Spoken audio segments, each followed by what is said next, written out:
What is HIPAL app, walkie-talkie app? Yeah, so this is the main feature of this app where you can basically create like a walkie-talkie chat with your friends. Here you go, and then you can talk to your friends over like walkie-talkie, and then you can send all this.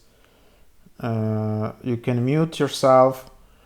You can send.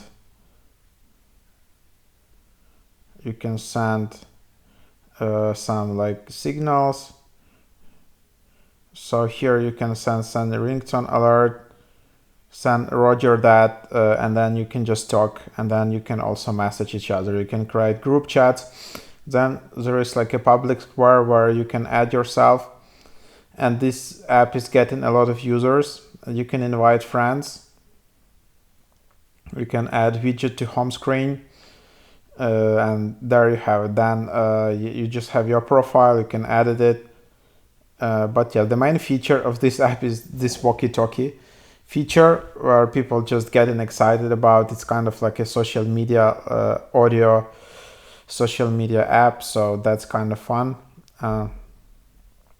So hope that is helpful, and thank you for watching.